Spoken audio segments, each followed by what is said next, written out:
I literally slept for 2 hours last night because I was dying throwing up, but we got a Porsche to make. First, I need some coffee. Good morning, little dude.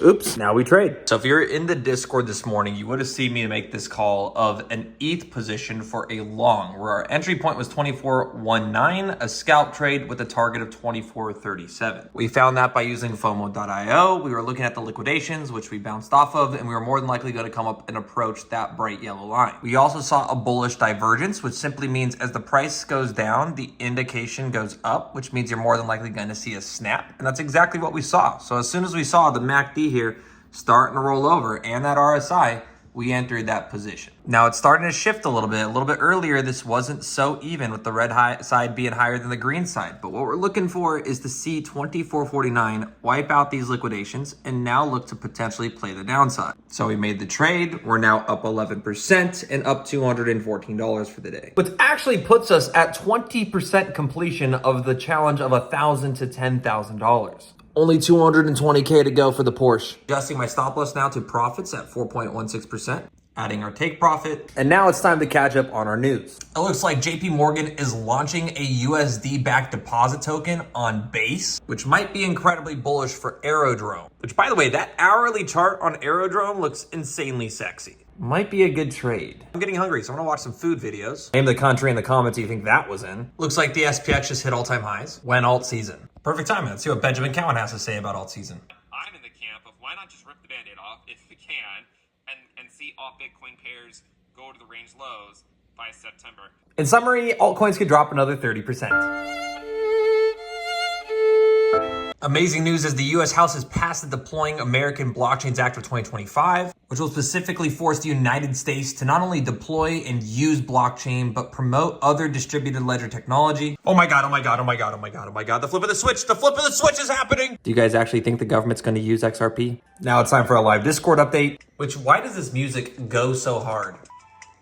Right now, I have Veteran Crypto on with me talking about DeFi and how to earn yield, where he started with a set amount of capital in certain cryptos and made a ton of profit. For example, you can see Plume down here where he started with $455. He then took that $455, put it into the Plume portal here on Uniswap. Then in his cabin in our magical mushroom land, he has now turned that $455 of Plume into roughly $4,300. And chat absolutely loves it. You got Stinky Moonshine, Gexier, Chris Puff, you got Jin, Andrew, Tehan, and Tronsky. Yo, yo, yo. We actually just got stopped out for $69 profit. Now we're gonna wait for another entry point. Right now we're sitting between two yellow lines, which means do not enter the trade. So as we wait for the next liquidity sweep, I'm gonna get some lunch. What's up, little dude? I don't know why he always looks like he's in shock. By the way, if you're trying to quit energy drinks, please sponsor me, Yerba Mate. This is literally the way out. Like, seriously, let me know in the comments how many energy drinks you're drinking a day. Because I was up to 2 with Celsius, and that just made me feel like shit. Now, I did die last night, so I'm going to take it easy until dinner. So we're just going to cook some eggs. I thought I was going to make toast, but I don't know. Is that too burnt to eat? While we eat, let's talk about what Trump's about to do with tariffs on July 8th. July 8th marks the 90-day extension for Trump's tariffs. And some people are worried that the cost of eggs and burnt toast is going to go through the roof and bring back inflation. But luckily, as he's mentioned, he has said that they're able to extend it if they would like on July 8th. And we saw the European Union come out. There is potentially Chinese negotiations taking place. We might see just another delay with this extension of tariffs, as long as countries are in good faith or having good negotiations currently with the US. And this is important because Jerome Powell has been testifying, saying that he is waiting on reducing interest rates until they know what happens with tariffs, saying that they're going to simply wait and see because economists are projecting that this could bring back inflation. Dude, Warren is seriously so annoying. Bottom line is if we see extensions, you're more than likely going to see a nice upside moving into the latter half of July.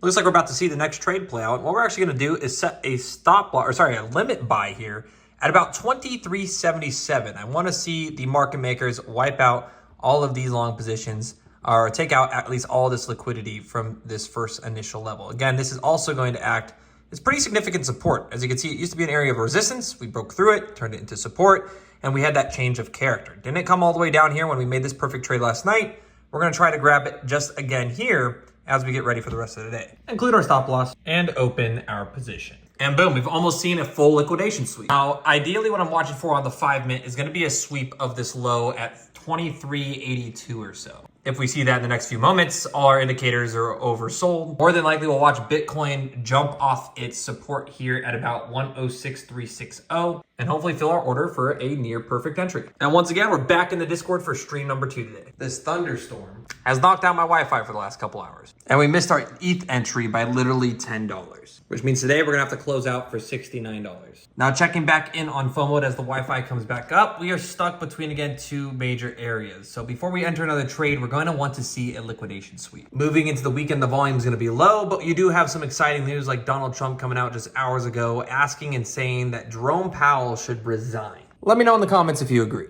But either way, even though today was only about a 4% ROI, just remember how compound interest works. Even if we hit only these small percentages for a month, we'll roughly have $6,500. And while we will have losses, just remember we'll also have huge wins. Because again, you want to remember, even though we started with $1,000 and we have a goal of 2% per day, if we do this for 90 days and continue to compound it, without any losses, you'd have roughly $484,000 in 90 days. Now again, we expect to lose, and we also don't expect to hit a trade every single day. But that's the entire point of this challenge. So be sure to hit that like button and of course subscribe, guys, and follow us on this journey as we take $1,000, turn it potentially into 10K and even a Porsche GT3.